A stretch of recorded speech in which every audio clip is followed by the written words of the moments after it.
അത്തം 10 പൊന്നോണം മലയാളിക്കിനി ഓണാഘോഷത്തിന്റെ നാളുകളാണ്.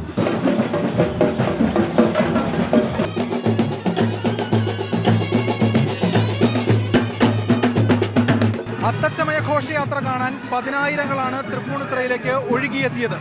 രാജവീതിക്ക് ഇരുവശവും നിന്ന് അവർ ആർപ്പുവിളികളോടുകൂടി ഘോഷയാത്രയെ സ്വീകരിച്ചു.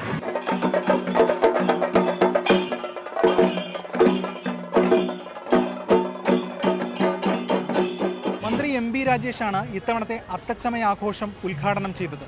എത്ര ചവിട്ടിത്താഴ്ത്തിയാലും സമത്വ ദർശനം ഏത് പാതാളത്തിൽ നിന്നും ഉയർത്തെഴുന്നേൽക്കുമെന്ന് ഓണം പറയുന്നതായി മന്ത്രി P രാജീവ് അത്തനഗറിൽ അത്തപതാക ഉയർത്തി.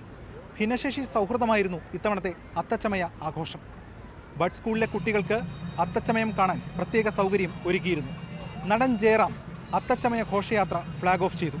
കുട്ടിക്കാലം തൊട്ട് ഈ തൃപ്പൂണിത്തുറ ക്ഷേത്രത്തിലെ മേളവും അല്ലെങ്കിൽ തൃപ്പൂണിത്തുറയിലെ ഈ അത്താഘോഷവും ചോറ്റാനിക്കര ക്ഷേത്രത്തിൽ നടക്കുന്ന മേളവും ഇതെല്ലാം ദൂരെ നിന്ന് നോക്കിക്കണ്ടിരുന്ന ഒരാളാണ് ഞാൻ. അതിലൊക്കെ പങ്കെടുക്കാൻ കഴിയുക എന്ന് പറയുന്നത് ജീവിതത്തിൽ മഹാഭാഗ്യം തന്നെയല്ലേ.